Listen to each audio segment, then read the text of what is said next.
What about the demographics of the patients that you saw?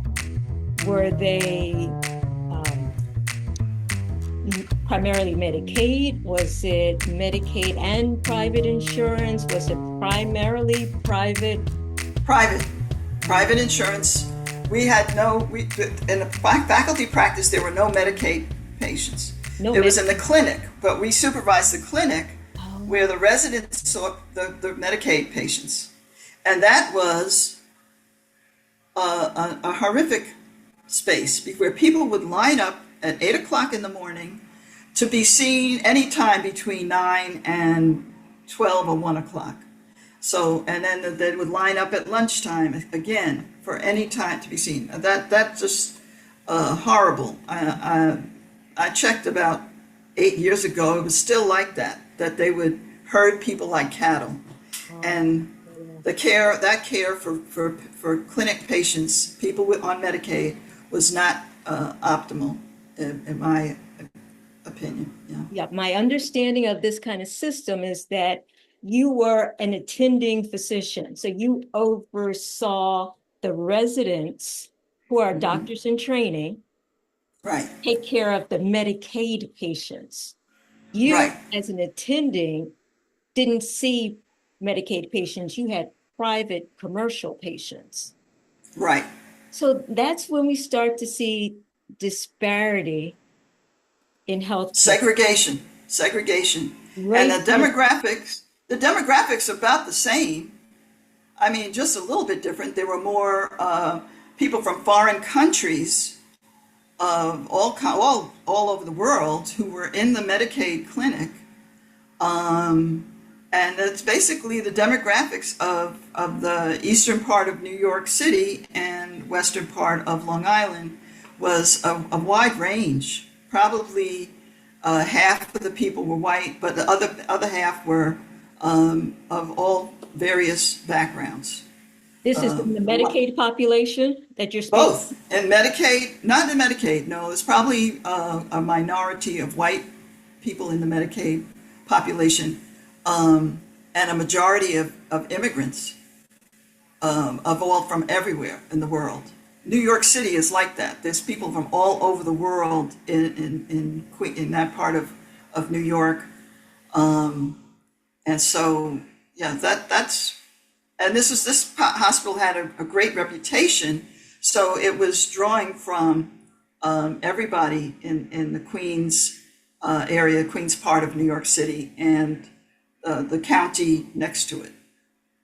So how do you then segue into Black maternal health? Oh, well, I was a volunteer with an organization, a grassroots, community-based organization that worked on educating the public about patient safety.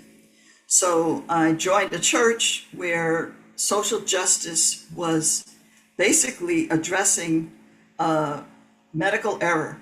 They had an organization based at this church called Pulse, PULSE, Center for Patient Safety Education and Advocacy. And the founder had lost her son after a tonsillectomy, and the doctors did not check a complete blood count, check for blood loss, even though the child was bleeding from this tonsillectomy, 2-year-old child. So the founder of this patient safety organization lost her son, and she started this organization. I wound up joining the organization because it was based in the church that I joined. And I learned about medical error. I learned how it's important to advocate for oneself, to speak up, to get the care that you deserve, that your loved one deserved. Mhm. And that if you don't do that, if you don't watch out for what's going on in the hospital, if you don't ask people to wash their hands before they touch you or your loved one, if you don't check on medication, and if you don't ask, what else could it be, doc? You could experience infection, medication errors, misdiagnosis, all these things. So I started to learn about these things. I started to, Can I stop you uh, for a second? sure, You're a yes, practicing physician at this point, and right. you're saying you weren't aware? That's right. I was not aware that medical error was a third leading cause of death in the United States until 2006. Hmm. And Think, yeah, why do you think that's the case? Why were you why unaware? do doctors not know? Most doctors still don't know that how prevalent medical error is and how often they are misdiagnosing. Doctors are like the emperor with no clothes. That fable where the emperor thinks he's all dressed up in the best finery, and all the people can see that they don't have clothes on. The doctor's wrong way more often than they realize, and they don't listen to the patients. So they have this physician supremacy ideology that makes them the best, the most knowledgeable person in the room every time someone comes to see them. And that makes them blind to a lot of the things that are going on. You don't get taught in medical school, at least it wasn't in the 80s, and I don't think it was in the 90s either, that there's a great potential for medical error, that we must wash our hands. Doctors still don't wash their hands the way they should. So if they really knew, then you would think they would do better. So, right, no, I didn't know, and maybe I'm an outlier, but I learned a lot by being in that organization. We started teaching. We had a interactive program to educate the community about how to speak up and advocate for oneself. And then they sent me to a meeting of the American College of OBGYN. We were the community representative at ACOG's first meeting of the as they were establishing the Council on Patient Safety in Women's Healthcare. So I was privy to some of the initial work that was being done to address the maternal health crisis in the United States. And that was in 2013, 2014. So OBGYNs weren't aware how much harm they were doing then either. So you joined this council, and what did you learn about the maternal morbidity, mortality in this country? Well, what I learned was that the experts were discovering that Black women were dying at 3 to 4 times the rate of white women. And this was regardless of socioeconomic status, education, insurance, etc. And so a well-to-do Black woman had a higher risk of dying than a high school, a white woman without a high school diploma. So they were scratching their heads. And I thought, wow, they don't know why this is happening. And I had an idea, but I shared this. I called my sister when I got home, and I said, Lisa, they are talking about Black women are dying at higher rates than white women, and they don't know why. And she said, and she's an art historian. She said, Leslie, it's racism. And the next day I went and I said to them, the same people they were having a side conversation. I said, the reason we have this problem is because of racism. And they looked at me like I had 2 heads.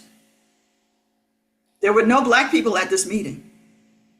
There was 19 organizations involved in women's health at this meeting. There were no Black people other than me. And they didn't know I'm Black. But I tell them it's racism, and they didn't understand that. It was like they were clueless. They hadn't read the unequal treatment from the Institute of Medicine from 2003. They hadn't read all the literature about how racism is killing us. You know, they haven't read Harriet Washington and others, W.E.B. Du Bois, for that matter. The book The Souls of Black Folk addressed this issue in 1903. I'm struck by the point that when you told the story just now, your sister, almost without a second thought, put her finger on it and without a second thought, right? Without a second thought, no thought, so. right? But your response was, "I wonder what it could be." Right. I did not jump to that conclusion I did not voice it.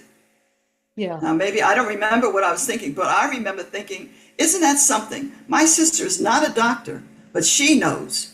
Why don't these doctors know? That's why that story sticks with me, because she knew right away. I may have been thinking it, but I didn't voice it to them.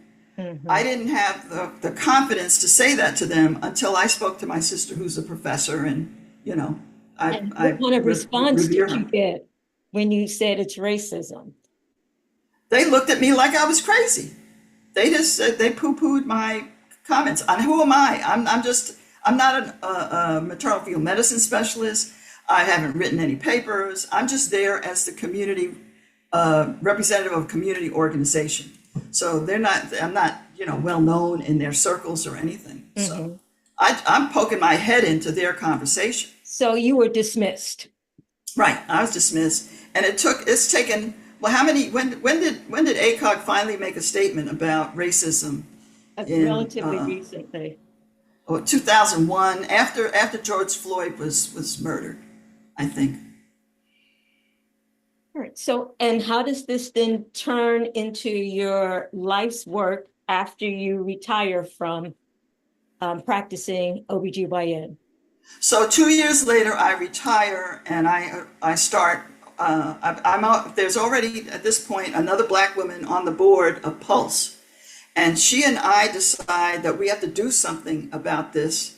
And we decided that we're going to use what we learned at Pulse about patient safety advocacy and how the public can learn to speak up, practice speaking up. We're going to turn it into a program for the Black community to practice how you can speak up, how you can get confidence in speaking up, to know your rights, to understand that you have a right to informed decision making, and et cetera. So that's what we decided to do. And we got started on that in about 2015, 2016. And at that point, we were just telling people, at community programs that there were disparities, that there were inequities, and actually didn't decide to do something until one of the mothers in a Jack and Jill meeting said, she was an assistant district attorney, and she said, well, you're telling us about these disparities, Dr. Farrington and Nurse James, but we want to know, what is a Black woman to do? What is a woman of color to do to get safe, quality care? So she asked this question, and here we're talking about disparities, and we're saying it's due to racism, but we didn't have an answer for her until we really started to think about it and apply what we were learning at Pulse to a program. So that's how we got started. It was that question that really got us started. I have to reach out to her and let her know what she started. And then after we started our program, I won't go into the details of it. We had focus groups. We worked on that for about 2 years. We had workshops in the community. And even then, I knew not to lead the workshops. And then myself, but we had others. We had young people involved who were leading community members in discussing, what would you say or do if you don't understand what the doctor said? What do you say or do if they are rushing you, or if they're dismissing you? You disagree. How do you disagree? Are you afraid to disagree? What are the different ways that you can disagree? What if you were like Serena Williams? Because around that time, Serena Williams had her first birth and she was dismissed. What do you say or do if you're like Serena Williams? You're in danger. You know you need help and they're not listening. So we go through all of that in our workshops, but we've changed the workshops from workshops for the Black community, and I moved away from Pulse because I knew I couldn't have a program for the Black community and under the auspices of a white organization.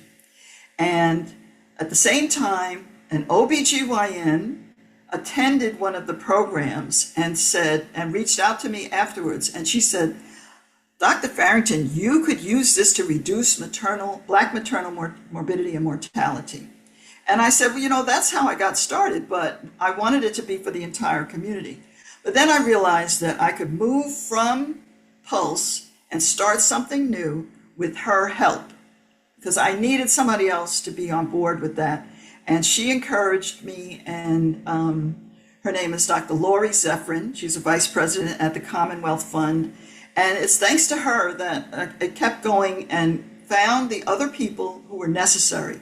Obviously, I was not going to be the one to establish a program for Black mothers and their supporters with my appearance and the experience of an obstetrician. It needed to be community members, birth justice activists, and I found them. I don't know, it's all by the grace of God, all by the grace of God. Mama Shafia Monroe, the midwife who used to do home births in Boston, now lives in Portland, Oregon. She's a leader. Nubia Earth Martin, who is the midwife in the movie Aftershock. Darlene Turner, Professor Lynn Roberts from City University of New York, who helped develop the New York City standards for respectful care at birth. All of these people were my mentors. These are the people who created this program. I just said it needs to be something we practice, how to speak up for ourselves. Know that you must bring someone with you, have them on the phone. All of the things that you discussed in your interview with Dr. Leal Liverpool. Yes. Yes, and that I highly recommend that podcast.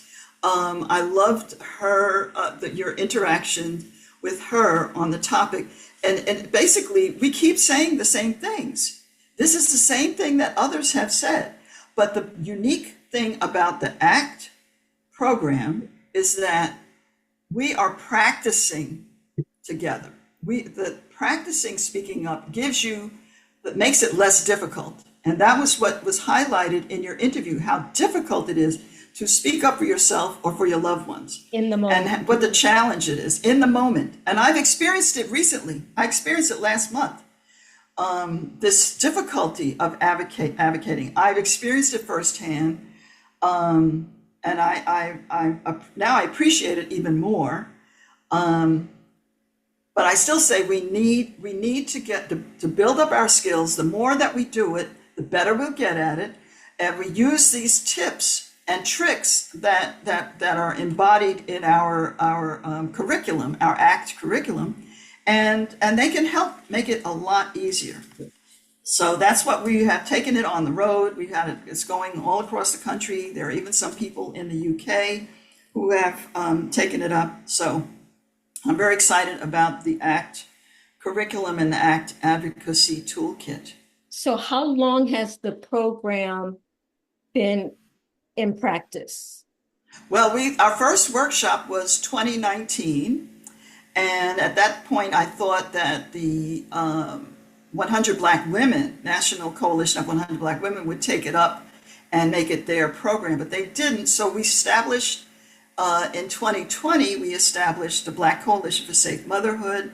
And we've been an organization for about 4 years. And we now have our training for ACT workshop facilitators is online, self-paced, with a coach also. There's a mentor for those who are becoming facilitators. And it includes how to engage community. And I think that's important. If you want to spread that conversation about how to advocate for yourself, how to go with the armor of God into these healthcare spaces. You need to engage with community in a way that you can reach them. How are you going to reach the people who need to hear it? So that's part of the training to become a facilitator. It's not just how do you facilitate the conversation about what do you say or do in these situations. You're doing it with empathy. You're doing it without judgment. But you also need to know how to engage the community to attend your programs. So let me be clear. The program is for one to become a facilitator, or is the program for that person, that patient that has to go in and interact with a doctor? Which is The workshops is two things. There's workshops in which the community members, the doulas, the husbands, the fathers, the partners come to these workshops for an hour and a half, practice all the tips and tools and come up with your own ideas about what you're going to say or do. How are you going to disagree? You're building confidence. Then there's the people who lead the workshops, the facilitators of the workshops. We needed a training program to get them all over the country, to get those who feel confident about using the tips and tools. Yes. They get trained. So there's a training to become a workshop facilitator. And then there's a training for those that want to learn, how can I better interact with the doctor?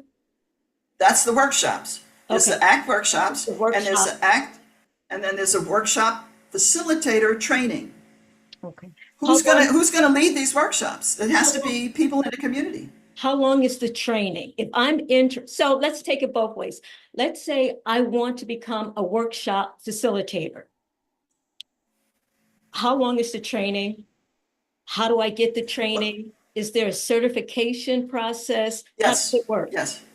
There's you can sign up on our website for you get 8 hours. If you're a doula or a birth worker, you get 8 hours of continuing education credits. So it's a minimum of 8 hours of time at your computer over a course of a few weeks or a few months. You also will have meetings with at least one meeting with the instructor, at which point you show your skills at facilitating. And so that's when you get your certificate of completion. And there's like 5 parts to it with multiple little videos and quizzes and things in each part. And at the completion, I am able to lead a workshop. right. And so hopefully we have around 60 people who have completed our training over the past 4 years. The past year has been when it's been automated or online. So it's a different training right now, and we're looking at how does that look. A lot of people are recertifying who trained before, because that was like a hands-on kind of training that I was doing with groups on Zoom. So now we're having those people who certified before to recertify through the new training, and because it's more robust now. And it's only $250 for those who want to take it. And like I said, they get 8 hours of continuing education credits approved by Lamaze and International Childbirth Education Association and DONA. That's a doula program. And can I And so charge? and you can take a workshop. Every month we have workshops for free. There's one tonight. Our organization has a workshop every month. So just so people can see what it's about. Now, in their communities, facilitators may be using it one-on-one with clients, or they may be holding programs. They may be incorporating it into their childbirth education program. There's all kinds of ways that other people are using it, but we have workshops that we offer every month to make sure that it's available for free to whoever wants to come, virtual. And once I'm a trained facilitator, am I able to then charge for these services? How does that work? Our licensing agreement with our facilitators is that they would not charge more than $10 per person, because we want the community. We prefer that it would be free, but we understand that people need to pay for their time, or they might be paying for space. They might be getting food together for the group. So we say that if $5 or $10 charge is okay if they want to do that. Got you. Can you give an example? If I say to you, I feel like I'm not being listened to. The doctor has 10 minutes to be in and out of the room. I really want to ask a question, but he or she is not giving me the opportunity to do that. Can you give me an example of what you would suggest? Oh, okay. Well, we have a list of things that we suggest you could say, but it's up to the person to pick out the thing that works for them. But Gotcha. one of the things that we suggest is to say, Doc, I really want to be healthy. I really want my baby to be safe. How do you expect me to get this information? If it was you, how would you get this information that we need to be healthy? I have a lot of questions. When would you have time for it? If I was your mother or your daughter or your sister, what advice would you give me in this situation where I have, or I have a list, Doc, when you come in, say, hi, Doc, how are you? I have a list for you. Let me know how this looks. What can we do? What's your time frame like today? Oh, Doc, I know you're short on time. I mean, I'm just giving you all the things that people have said. We listened to the participants in the workshop and we have built a list based on what participants say. That's interesting. The one thing I did take away from the conversation with Dr. Liverpool is she felt that the onus should not be on the patient. The Right. onus should be on the physicians, that we need remediation. We need to learn to address the concerns that the patient have and not depend on the patient to bring it to us. What are your thoughts about that? Oh, I agree. And I've had lots of people say, well, this shouldn't be on the patient. And doulas are not going to save us. Doulas are getting the same pushback as the patients are getting. And I understand that. But we are right now, we are like totally in the totally wrong space of not saying anything, not having any sense of entitlement. And I think we need that. We need all these things. We need doctors to change, and but they're not going to change for another generation, at least. So ACOG is not pushing the doctors. I would like to see a movement, actually, and this is something I'm about to get into, is getting all the OBGYNs who are birth justice minded to come together. It's probably going to be a group of Black OBGYNs. I'm going to be reaching out to everyone I know, including you, anybody who has any say, with anywhere, whether you're the leader of a maternal mortality review committee, officer at ACOG, whatever the case. I'm just reaching out to everybody. We need a movement amongst doctors to start to use person-centered approach. That's one thing. And then, so doctors do need to change, and we can push the change with a consumer movement. I see ACT as a consumer movement, part of a consumer movement. I see the Earth app as a major force for that.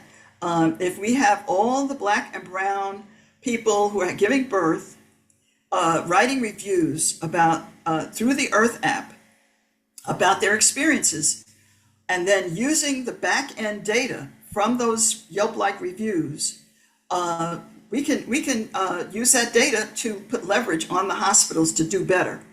Okay, so the Earth app, yes. I need you to explain Earth. It's not EARTH. It's No. IRTH app. If you could Right. explain that. Okay. And Yeah. You mentioned ACT. ACT is my program. ACTT. If you could, ACTT. yeah, if you could Okay. explain those two. Well, ACT stands for Ask Questions Until You Understand the Answers. The C is claim your space, both physical and mental. That's your bodily autonomy and your dignity and self-determination. So A, ask questions. C, claim your space. Two T's, trust your body and tell your story. And tell your story means trust your body means don't dismiss your symptoms just because they do. And tell your story is make sure your voice is heard, bring an advocate if you need to. Tell your story could be letting the doctor know, gee, doc, that felt so disrespectful. I feel really hurt when you said thus and so. Even if it's after the fact. Right, Meaning even after the fact. in the moment, if you said, I didn't say what I want to say, you can write a note, you can send a Write a note, you can write it down. Yeah. Tell your story. Never too late. It's never too late to tell your story. And telling your story can be healing. It can be healing and others can learn from it. So tell your story has a lot of meaning. And I would say about asking questions, ask questions until you are satisfied with the answers. You might understand what they say, but you might think, that doesn't make sense. That doesn't make sense what they just said. I'm not satisfied. And so you still need to say why. Why do you want me to be induced? Why do you think I need a C-section? Why? So you just in ACT workshops, we go through all the different ways that you can address what you want to say. And it builds confidence, and we know this from our post-workshop surveys. Now, Earth is like birth without the B in bias, and it was started by Kimberly Seals Allers, an author, a journalist, about 7 years ago or 6 years ago. Anyway, it's to capture the experiences of Black and Brown birthing people within the 2 years after they give birth, and the people who support them, their doulas, their partners, any of these people can complete these reviews. And Kimberly Seals Allers realized that she could use that data, de-identified, of course, and take it to the hospitals that are being reviewed and give that information to them so that they can do better. So she's got a whole program around that. And so this is why I'm such a big proponent of it. I guess I was asked to be on her advisory council, and I'm pushing for us to go from 20,000 reviews to 100,000 reviews to 1 million reviews, so that we can start to build that consumer movement. And if we all start speaking up, we're going to be. You can't stop. Speaking up doesn't always save you. Kimberly always says this. Well, a lot of people advocate and they still die, and we've seen that. I'm not going to go through the cases right now, but that's something that it breaks my heart that yes, we could still speak. We can speak up, and we can still not get the care that we deserve. But I'd say that we still need to work on that issue because there's too many people who are too quiet. And there's too many times when they call security on people and put them out. There's too many times when Child Protective Services are called on people. So we need to know how to address this injustice in a way that they don't have anything to say. They can't say anything back to you, depending on, how you say it. Well, doc, what would you have me do? Nurse, I feel like you're not listening. I don't feel safe in this hospital. Can I see the person in charge of patient safety here? That makes them wake up. Things like that, saying you're not safe. I mean, they're really big on patient safety. Quality, is there quality management here? Where's your quality management? And there's a there's a federal civil rights investigation going on because of what happened to Charles Johnson's wife in California. And Charles Johnson is another activist in this space. So we can bring these civil rights things, and so a consumer movement. I'm looking forward to that, and because it's going to take a long time before we get enough midwives, enough birthing centers to give people alternatives. Most people still need to go to the hospital. And so these are all the issues that are weighing on me. And and I'm thinking about and what we can do about them. I actually feel as though the tide is changing and you mentioned three reasons I feel that way. You're right, in the 50s, 60s, it was a male, OBGYN was a male dominated field. Pregnancy and delivery got medicalized and midwives got pushed out.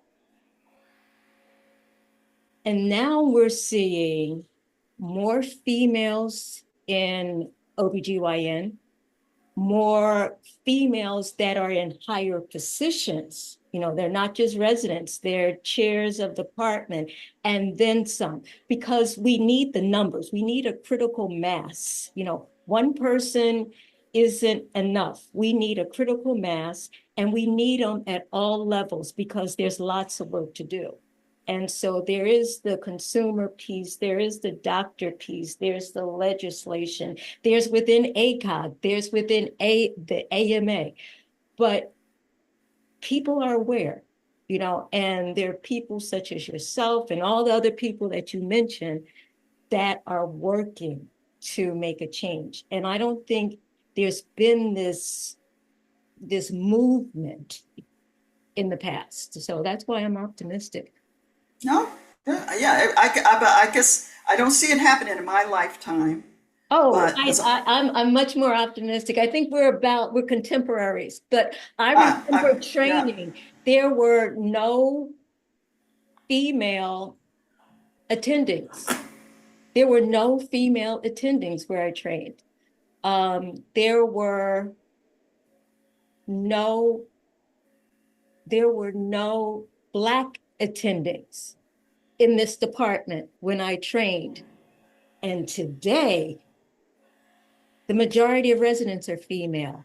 You're seeing females in higher administrative roles.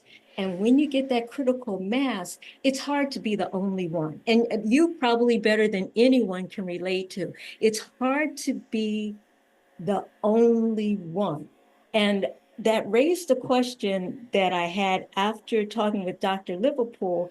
As a doctor who kind of gets it from both ends, you see what's happening within the system. You have people coming to you because they want protection within the system. How do you position yourself? And so often Black physicians are in the crosshairs, and what do you do? And I think I have an answer, but what do you think? What's the answer that you would give to a Black physician that knows that there's racial health disparities, but they're a resident? They're in this big system and they're a resident. How can they affect change, or what would you suggest? Well, I'm thinking about the people I've heard from lately. There are residents, fellows who are writing about this issue. I'll send you the one. There's an article on LinkedIn. I just wrote to these, about five of them wrote, they had a whole picture of the landscape of maternal health, the financial landscape, the obstacles. I mean, we're not going to get equity until they increase Medicaid funding.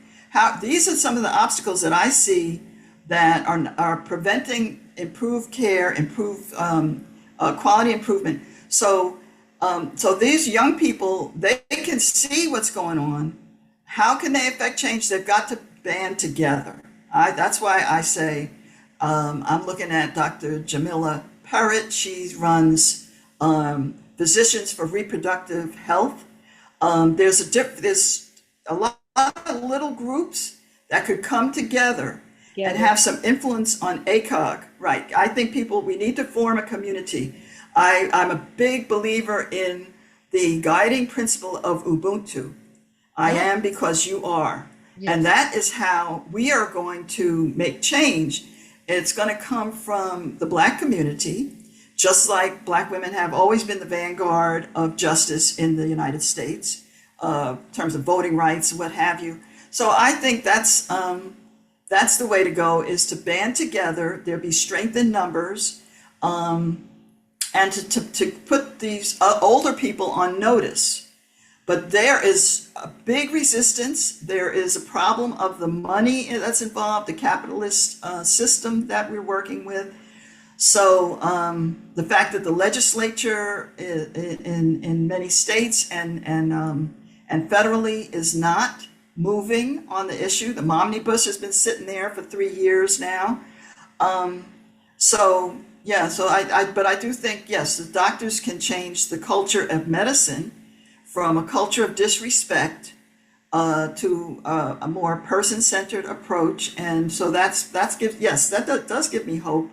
But I do think we need to work together more. From the physician side, to change physicians is going to take a lot of sort of pressure from the I take pressure. physicians, the younger physicians, yes. And that's why I want to get Kimberly Seals Allers to speak to ACOG, because she's got a lot of things to give doctors to learn from. She has a podcast. She has Birthright podcast with stories, positive stories about birth, to give them examples of how to do better.